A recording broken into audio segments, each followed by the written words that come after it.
I hate mages in Skyrim. I don't hate being a mage or using spells, I hate the other mages. They don't play fair. They seem to have an almost infinite magicka pool, even at low levels, and their magicka regenerates faster than the time it takes for Jarl Balgruuf to make a random dude Thane of Whiterun. You've helped my Kart wizard and fought in one battle. I'm making you Thane. Out of all the enemies in the game, there's only one type that consistently feels like a huge pain, no matter which build you play. This is because NPC mages are crazy overpowered. They cast all spells at 50% magicka cost, they regenerate magicka while casting spells, and their spells do 50% more damage than the players, even if you're casting the exact same spells. That's not fair! That's not fair! The unfair advantage that the enemy mages have is heavily felt when you're playing a mage yourself, especially in the early game, when you run out of magicka after casting 5 spells, yet Defus the Annihilator is still slamming you with fireball after fireball, all while wearing his pajamas. Oh, that's another problem I have with the mages of Skyrim. They all look like complete dorks. It just adds insult to injury when you're getting totally bodied by a guy wearing nothing but a snuggie. At least the mages in the College of Winterhold and even the Thalmor Justiciars actually look cool. This is just absurd. But the problem with enemy mage clothing is not just that it hurts to get annihilated by these dorks. It's actually pretty bad game design. When you fight a bandit chief at a low level, you're fine with the fact that he could rip your head off and barely takes any damage, because he's wearing a really cool set of armor or has a high level weapon. The game is signaling to you, hey, this bandit looks cooler than the others because he's tougher. You know that if you defeat him, you can take his gear for yourself, so in a way, you're happy that he has it, even though it makes him more difficult. With enemy mages, however, they all look ridiculous because they all wear the same thing. There's no visual distinction showing that the Arch Necromancer is far more powerful than the Novice Ice Mage. On top of that, their clothing is just not beneficial, even if you're playing a mage. You never kill an enemy mage excited to get at his inventory. You kill him to stop being annoyed by him, and you check his inventory to see if he has any alchemical ingredients or soul gems, which he usually doesn't. This makes mages feel much less fun to fight than other enemies, and it highlights how overpowered they are. If high-level mages had individual items of clothing with different enchantments, like college mages, fighting them would be more fun, and it would make sense that they are so powerful. For example, if Arch Pyromancers and Cryomancers had individually enchanted hoods, robes, gloves, boots, necklaces, and rings, you could mentally justify the non-stop blizzard spamming. But when they all wear the same black bedsheet that I'd be afraid to put under a blacklight with 75% increased magicka regen, you know that they're just powerful because the game determined they should be and gave them ridiculous stats that you, the player, can't achieve without exploits or perfect enchanting. This is annoying. These mages did absolutely nothing to deserve their magical powers, they just have them, and because of that, they will ruin your day. I still remember the first time I played Skyrim as a 14-year-old, with a pirated copy on the family's iMac. Having a blast until I ran into a dungeon of powerful mages that I couldn't handle. Since the good Lord created me without an ounce of quit, hence the playing of a pirated Windows game on an iMac, iridocyclitis. I stayed in that dungeon for hours, out of health and stamina potions, food, or anything that could help me, dying more times than I could count. Oh, looks like when they made this fella, they forgot to put in the quit. Skyrim's mages are probably the most privileged, entitled NPCs in the game, and my blood feud with them runs deep. That's why I decided to make a character solely focused on inflicting as much pain as possible to the mages of the Nord homeland. A dark knight, immune to magic of any kind, that uses his own armored hands to smash in the faces of all necromancers, pyromancers, cryomancers, and any other mancers not affiliated with the College of Winterhold.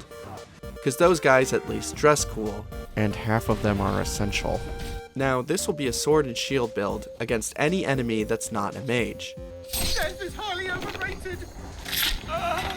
That is because mages will be beaten to death by hand. They will not be allowed the opportunity of a swift, clean demise. No, they are going to suffer. As Skyrim players know, unarmed builds are notoriously lacking in damage, causing it to take a long time to kill higher level enemies. This is good. This will maximize the level of suffering felt by the magic users of Skyrim. Essentially, by doing this build, I'm becoming the personal hero of every guard in the realm. Go cast your fancy magic someplace else.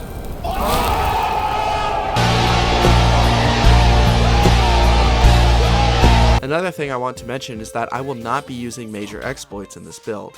I say major exploits instead of just exploits because though Skyrim is more than a decade old with multiple re-releases, there are still many, we'll call them features in it that feel like bugs. For this reason, it's hard to really define what an exploit is, especially because everyone feels differently about these features. Essentially, it's the same problem that American courts had when trying to define the standards for classifying professional hugging. And the answer is the same too. I know it when I see it. For example, using the restoration potion loop to make a sword that does 2 million damage or a ring that gives me 5 million health is obviously a major exploit. I shouldn't have done that, it's not the Jedi way. However, when it comes to spamming Muffle to level up Illusion, or shooting balls of Mage Light at this one mountain outside of Solitude to level up Alteration, that doesn't seem super exploity to me, and therefore those activities are fair game. I'll allow it. By the way, using Restoration Potions to buff armor stats, special abilities, standing stones, and even perks is allowed. My own personal rule is that I just can't use Restoration Potions to buff potion making, because that's how you fall into the Restoration Potion loop, and before you know it, your trousers give you 15 million health and you've just killed Alduin with a fork. So, to recap, no major exploits, but using Fortify Restoration Potions to buff the effects of other items is okay, so long as I only use the highest level of craftable potions without engaging in the loop. Now for the goals of the build, I have one goal: engage in holy jihad against all enemy mages with nothing but my fists. Using the Elder Scrolls wiki, I have created a list of every location in Skyrim containing enemy mages, Hackerman. and mapped a route to take down these enemies. Is it the quickest or most efficient way? No. It's not about efficiency, it's about sending a message. In order to beat magic users into a pulp with only my fists, I'm going to need to get 100% Spell Absorption, meaning magic damage cannot hurt me, because I don't want to get absolutely bodied in the first dungeon I go in. Now, most think there are only two methods of doing this. In method 1, you become a vampire, get the Necromage perk from the Restoration skill tree, then take the Atronach perk from the Alteration skill tree, and activate the Atronach Stone. Did you get all that? Because you are classified as undead as a vampire, the Necromage perk boosts the effects of armors, stones, and perks. Hence, when you should have 80% spell absorption through the Atronach perk and the Atronach Stone, you actually end up with 100%. Mother says I could be off-putting sometimes on account of being one of the best mathematicians in the world. In the world? Oh, yes. The second method, for those who do not want to become a vampire, is to take the Atronach perk and the Atronach Stone as usual, and then kill Mirak, and use his armor, boots, and gloves to grant yourself the final 20% spell absorption. Now, I don't want to play as a vampire, because vampires are cringe, but I also don't want to have to hunt down and kill the first Dragonborn just to wear his clothes either. So I'm going to use a different method to get 100% spell absorption, with no vampirism required. A method which is actually the easiest but the least well known. I'm going to become an alchemist. Specifically, I'll be using high alchemy skill to mix a potion of Fortify Restoration that increases the power of restoration spells by more than 100% for 60 seconds. Yes! Yes! Then, after drinking this, I'll be able to take the Atronach Stone for a full 100% spell absorption. This works because many of the skills, bonuses, and player effects in the game are coded as restoration spells. All of this just works. However, because I'm also doubling the negative effect of the Atronach Stone, I will have 0 magicka regeneration, meaning the only way to recover magicka is to get hit by a spell and absorb it. But I'm fine with that, because you don't need magicka to swing your arms. Once I've maxed out my alchemy without exploits and then taken the Atronach Stone, I will single-handedly, or rather double-handedly, turn Skyrim into a land void of warlocks, witches, and any other enemy mages, as is the Lord God's will. Now, this is the point in the video at which I'd plug the sponsor. If I had one. In all seriousness, I'm a small channel and put a lot of work into my videos. If this build sounds fun to you, or if I've made you laugh so far, please take a moment to like and subscribe. It really helps, and it shows me that I should keep making this kind of content. Alright, without further ado, let's get into the build.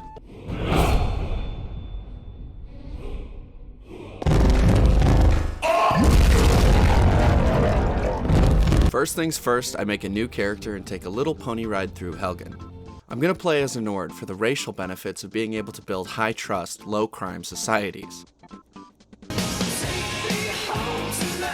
Oh, also the cold resist will help on survival mode. For my character, I want to use my channel name, but it's not really immersive, so I'm going to have to go with something else. That works. Playing through the beginning of the game, I'm once again reminded that this guy would probably still be alive if he had just listened to his last rites. Never skip church, kids. After the Empire, in all its brilliance, decides to execute me, Are you talking to me? unlisted generic Nord number 457, before Ulfric Stormcloak, the leader of the rebellion, Jarl of Windhelm and contender for the High King of Skyrim, Alduin steps in, allowing Ulfric and myself to escape. Seriously, why would you not kill Ulfric immediately? I've played this game a time or two before, so I know where to go and enter the keep with Ralof. Hashtag Stormcloak Gang for life. I go to hell and back for that guy. I move mountains for that guy. Exactly. Dude, You hope your daughter gets married to something. No, she's I love you. In Helgen, I grab Imperial heavy armor and sword, salt, meat, and health potions, then plow through the dungeon as quickly as possible to get to the outside world. I was about to bring Alduin down with one epic trick shot, but I get interrupted by the survival mode enabler, to which I click yes, cause I ain't no scrub. Because I don't want no scrubs. Really? Next, I head to the Thief Stone, grabbing as many alchemical ingredients as I can, and that's going to be a general theme of this build. Basically, if you see anything that can be used for potion making, pick it up. Upon taking the stone, I continue towards Riverwood, but go off the road to kill the bandits in Embershard Mine. Why the need for so much gruesome, graphic violence? Why not let us imagine? Because it's so much fun, Jan. Get it? Thank God. How close that?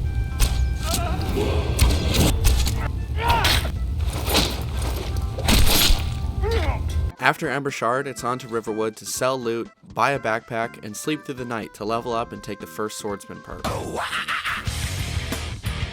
Upon waking, I find myself hungry, but quickly solve the problem by eating 15 apples in a row. Next, I'm off to start the first mission of the build. Catch salmon in the river leading to Whiterun to collect Salmon Roe, one of 3 ingredients necessary in order to make the most expensive potion in the game, and quickly level up my alchemy. On my way to the falls, I come across an elk who almost gets away. Try running a serpentine pattern. He's incapable of rapid course correction. Serpentine, everyone! Serpentine! After splashing around for the jumping salmon and falling down the river like Gollum, I collect a good amount of Salmon Roe, turn away from Whiterun, and head towards Windhelm to gather the second most important ingredient, Nordic Barnacles. On my way to Windhelm, I try to shoot some more elk, but it goes terribly. Although it works out for me because the elk runs straight into Valtheim Towers, alerting the bandits and allowing me to sneak in and surprise attack.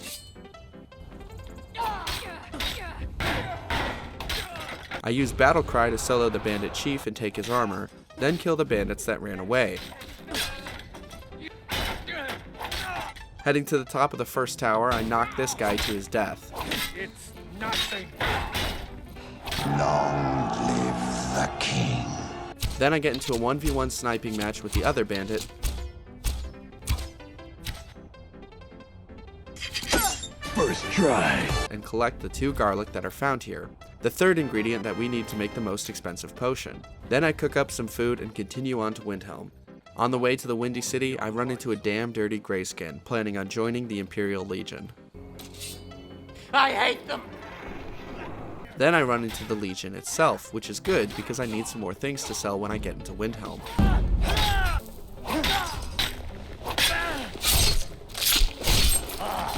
After a bit more scavenging and archery, I finally make it to the Windy City.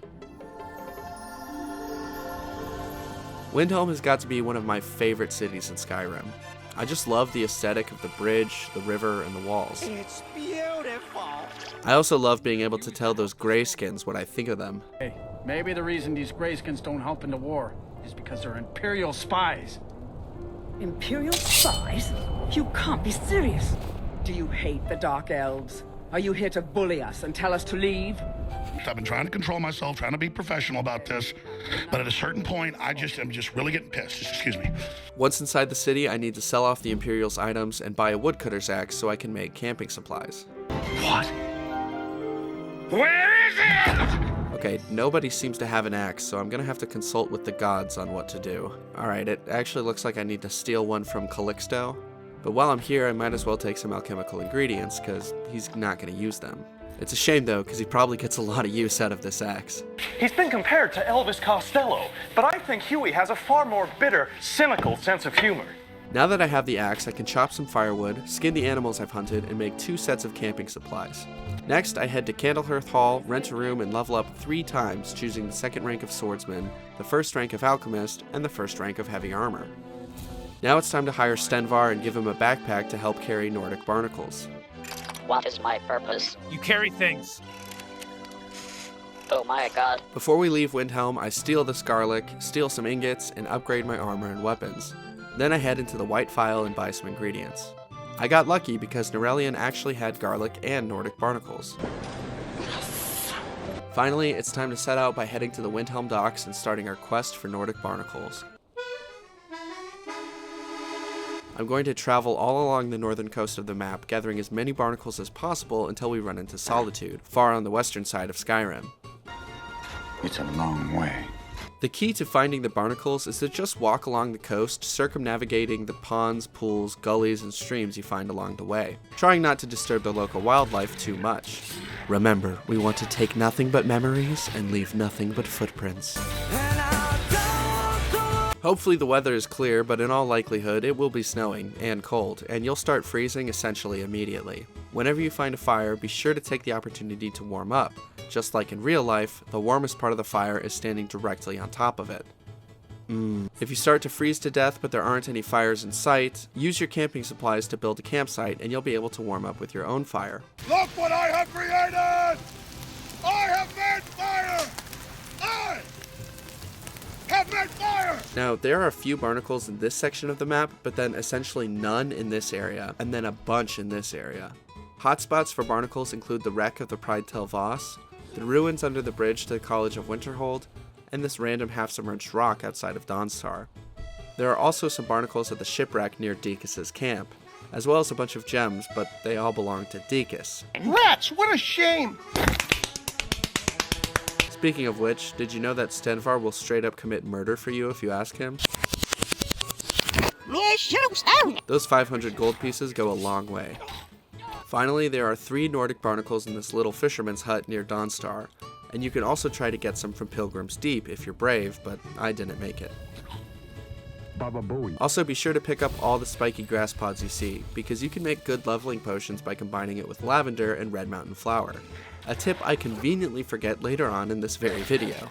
You can also visit the potion shop in Dawnstar to buy ingredients and steal more garlic. Yoink. Now that I'm on the other side of the map, I gather more potion ingredients from the swamps around Morthal, like swamp fungal pods, dragonflies, deathbell, and canis root. Deathbell and canis root being the most important. Then I finally head into Solitude.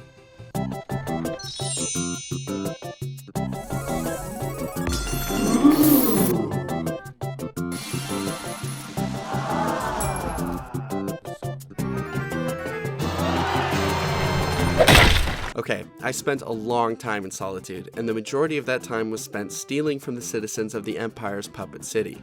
The main reason to do this is that there is a lot of garlic in Solitude. It can be found in almost every house and every store, and some houses have a ton of it. This is going to be very helpful to fully level alchemy. After doing a small amount of trading and a whole lot of stealing, I sleep again, leveling up Juggernaut again and steelsmithing, which is the only smithing perk that I take for this build. Now it's time to talk about a slight exploit. If you quick save, then punch a vendor in the face and quick load, you will reset their inventory, including the amount of gold they're holding, allowing you to sell many goods to the same vendor or keep resetting their inventory until they have the specific item you want. Ladies? This exploit is justifiable to me. Well, Hang on, you've just... No, I like it. When I go to the head armorer of Castle Dour, the seat of the Empire's puppet king of Skyrim, I should be able to buy a full set of steel soldier armor, as the armorer should have many full sets of many different types of armor, just in storage somewhere. Alternatively, if you do this, you can pretend that you got the armor through special order, and the armorer made it for you upon request. You know, how buying items from a real armorer would work. While working on getting a full set of steel soldier armor, one of my favorite armor sets in the game, I noticed that Birand has some steel gauntlets of minor alchemy, which will help me immensely with leveling up my alchemy. I need them. In order to afford the gauntlets, I go and make only a couple potions of water breathing, using the Garlic, Nordic Barnacles, and Salmon Roe. Even though I only make 2 potions, it levels up my alchemy 6 times. Mamma mia, that's a spicy meatball! I then sell the potions for more than 500 gold apiece to Seima and Angeline, allowing me to buy the gauntlets. Next, I head to the Blue Palace and buy the Mage Light spell from the Court Wizard Vampire, allowing me to head to this spot right outside of the gates and power level my character by spamming Mage Light at the mountain. The reason for doing this is to have a bunch of skill levels ready to dump into alchemy when I start to make the alchemy potions. After less than 3 minutes of shooting Mage Light, my alteration is above 50 and I have leveled up 3 more times, grabbing the next Alchemist perk. I need a little bit more leveling to be ready to work on alchemy, so I decide to head back outside the gates, but at this point my thieving catches up to me, and I get attacked by some hired thugs.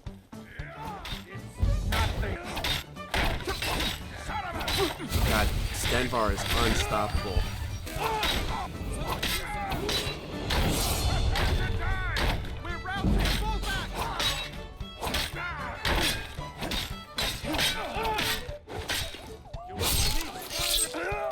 Alright, let's see who hired these guys.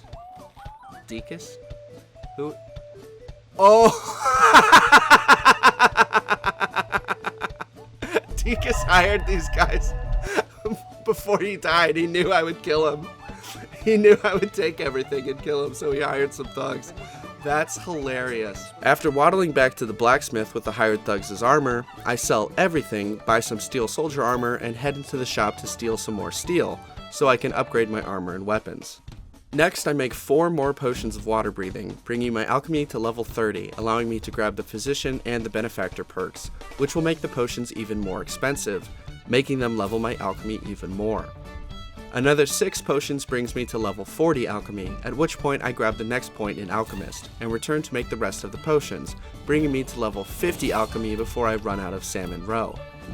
Before I leave Solitude to head back to Whiterun and grab some more Salmon Roe, I sell off my expensive potions to the various vendors of Solitude, collecting a heaping pile of gold and buying out the alchemy ingredients in Angeline's aromatics many times over.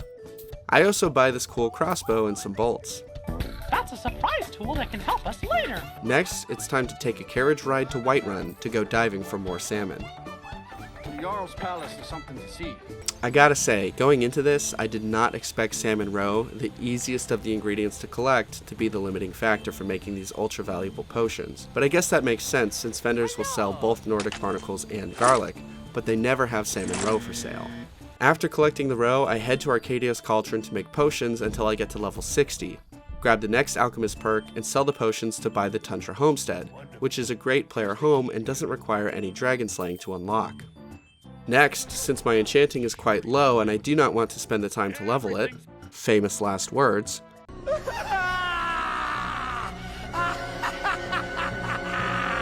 I'm going to put in a special order with Bellathor for a headpiece of Major Alchemy, gauntlets with Major Alchemy, and a necklace of Major Alchemy. I also wanted a ring of Major Alchemy, but no matter how long I spent special ordering, I couldn't get him to sell me one, so I think it might not be in his loot pool to sell. This ends up being a huge pain for me later on, and you'll see why. I also pick up other enchanted items so I can learn their enchantments. As I continue selling these water-breathing potions and buying expensive enchanted armors, my speech skill gets up to level 50, and I use 3 perk points to take the merchant perk, allowing me to trade my potions to any merchant, not just Bellathor and Arcadia. Never ask my clients to judge me on my winners. I ask them to judge me on my losers because I have so few. I'm still short on Salmon Roe, so I head back to the rivers after a day of trading and collect some more. On the way back, I run into a friendly giant and politely ask for his big toe. Give it to me. You can tell him I took it by force. But he's not interested in giving it to me, so Stenvar takes it instead. Finally, I head back into Arcadia's cauldron and lock in, buying out the best ingredients to make the most expensive potions possible. The goal is to get to level 80 through random expensive potions I found on the internet, because I totally forgot about the aforementioned grass pod, red mountain flower, and lavender potions, which would have been super easy to make. God! Stupid! Once I get to level 80, I'll take the final alchemist perk before using the last of my barnacles, garlic, and salmon roe to get to level 100. And of course, I'll be sleeping for the well-rested bonus. Another good leveling potion to make is blue mountain flower, blue butterfly wings, and wheat, because just like grass pod, red mountain flower, and lavender, it's really easy to find tons of these ingredients. The individual potions don't level you up that much, but you can make so many of them that it doesn't really matter. Finally, I get to level 80, take the final alchemist perk, and make 20 more potions of water breathing, which gets me to level 95. Making a bunch of blue mountain flower, blue butterfly wing, and wheat poisons gets me to level 98, at which point I can read 2 skill books to take me to level 100. Mana Marco, King of Worms, which I found randomly, and A Game at Dinner, which can be found on a shelf above the alchemy table in the Tundra Homestead. This is why you save your skill books for last. If you find skill books out in the world and you have a companion with you, just ask your companion to pick them up instead of reading them yourself. Now, unfortunately, without higher enchanting, the best potion of restoration I'm able to craft only adds a buff of 98% to restoration spells, which won't give me total immunity to magic after taking the Atronach Stone. Only 99% immunity. It's not enough. Oh man, I really did not want to do this. You force me to do something I really don't want to do. Where are we?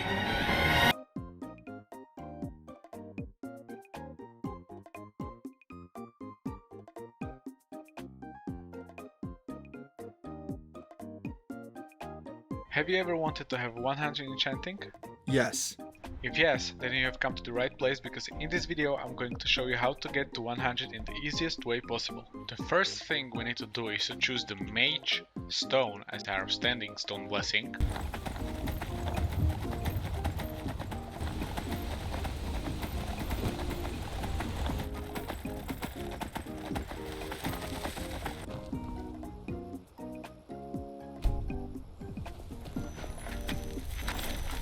You want to get to Adrian and buy some iron ingots from her and the leather strips.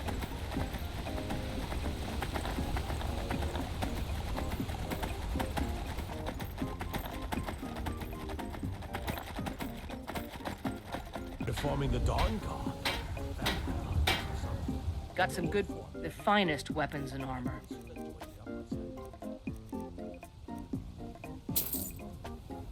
Let's just create the iron daggers.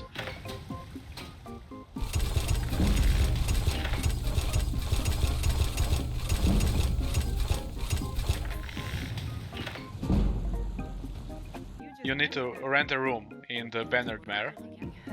Think I got. If it's worth it, sure thing. It's yours for a day. And sleep for an hour. You need. Talk to Farengar, and you want to get all the petty soul gems from him that are filled. And now just choose the iron dagger, choose the enchantment, and enchant everything. Patient man. Neither am I, come to think of it.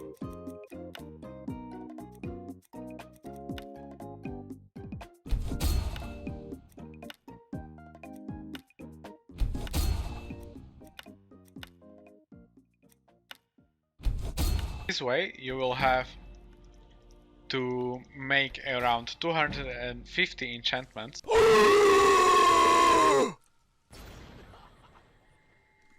Oh no!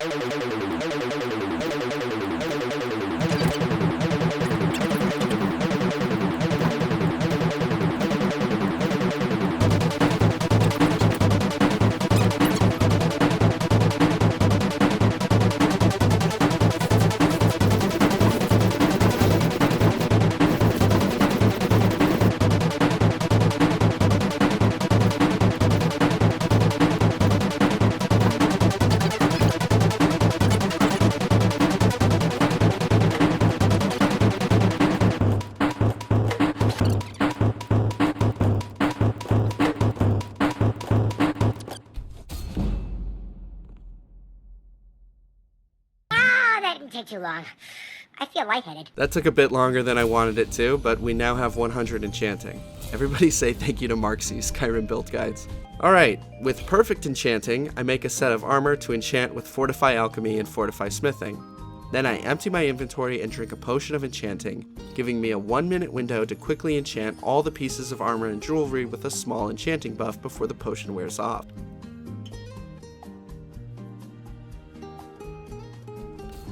Perfect. With this new armor set, I'm finally able to craft a potion of restoration that makes restoration spells more than twice as powerful. Finally! I also make potions of Fortify Smithing with Blisterwort and Glowing Mushrooms. A cool potion I found online called Ranger's Tonic with Canis Root, Juniper Berries, and Hanging Moss, which fortifies archery and one-handed. A potion of Fortify Block and Heavy Armor with Slaughterfish Scales, Thistle Branches, and Tundra Cotton. And 2 different very effective poisons, one with Canis Root, Deathbell, and Impstool that paralyzes and poisons the target, and one with Deathbell, Red Mountain Flower, and Salt that poisons and slows the target.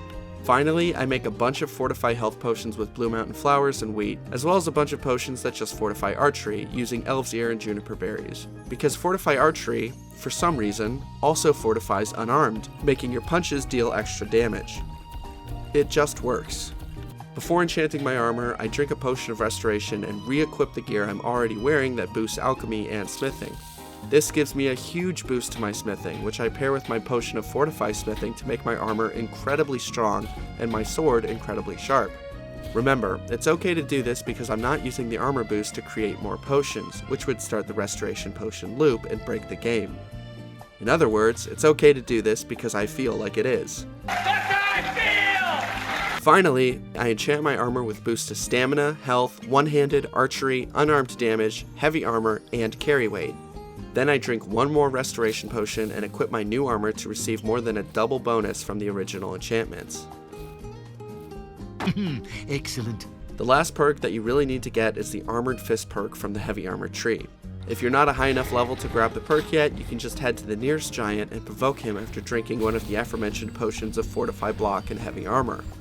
Tank a few giant hits and heal the damage back, either with Restoration Magic or Fortify Health Potions.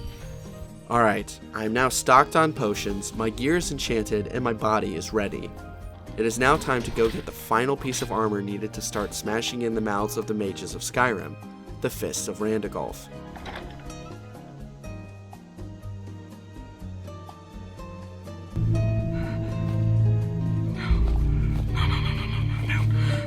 And your hand touches the beacon. Did you forget that this video was originally about killing mages? That's okay, so did I.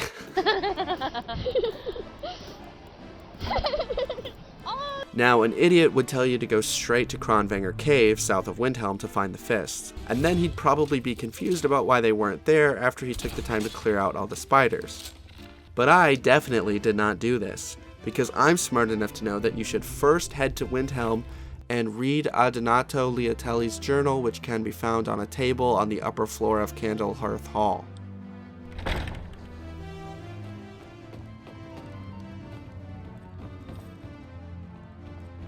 Oh, there it is. This will start the quest Caught in a Web, making the fists spawn into the cave. You know what? Let's just pretend we did this when we first got Stenvar to be our traveling backpack. Oh, we were right there, man! After starting the quest, go to Kronvanger for definitely the first time and help the ghost kill the Web Mother. Follow the ghost of Grenwolf the Brawler to his corpse and loot the fist from his body. Take your newfound prize and head south-southeast to find the Atronach Stone. Finally, drink a potion of restoration, equip the fists, and pick up the stone's bonus. You are now immune to magic damage, which coincidentally means you are also immune to dragon breath, poison damage, and disease, since those are all coded into the game as types of spells. It just works. Who's laughing now? Now, after hours of preparation, I am finally ready to gallivant throughout Skyrim and put an end to the Mage menace. I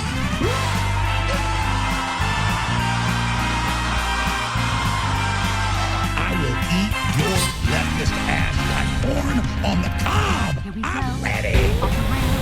Oh my God! Okay, it's happening. Everybody stay calm. Everybody stay calm. What's the procedure? Wait. Everybody,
immediately.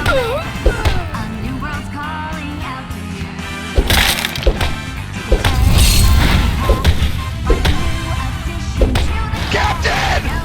Yeah, yeah? No, no, no, no, no! No!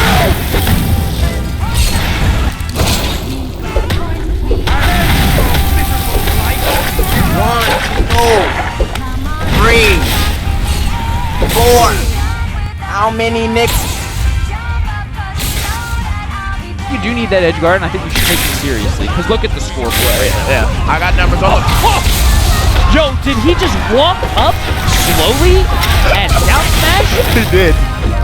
He really did, though. Oh.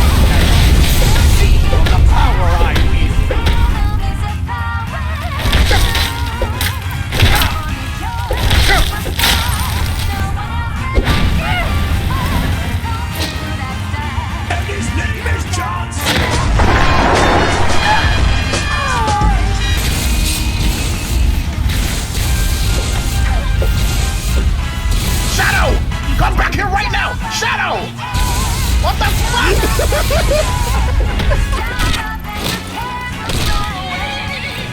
Already on board, I'm gonna kill you!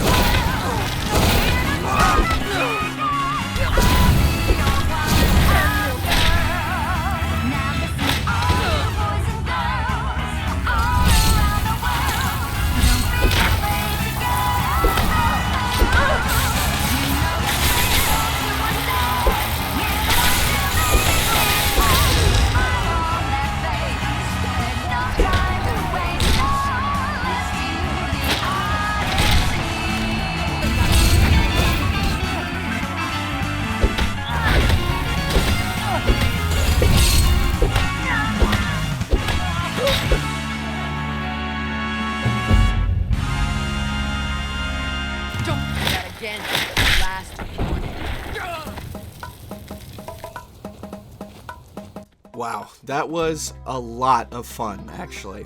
I have hours more footage of killing mages, but I figured you guys didn't actually want to see every single mage get beat to death. So I instead tried to present the build in the most entertaining way possible. Truth be told, I also ran out of old memes to put in the background of that mage killing montage. I make art. If there's a specific mage that you didn't see me kill in this video, trust me, I got him.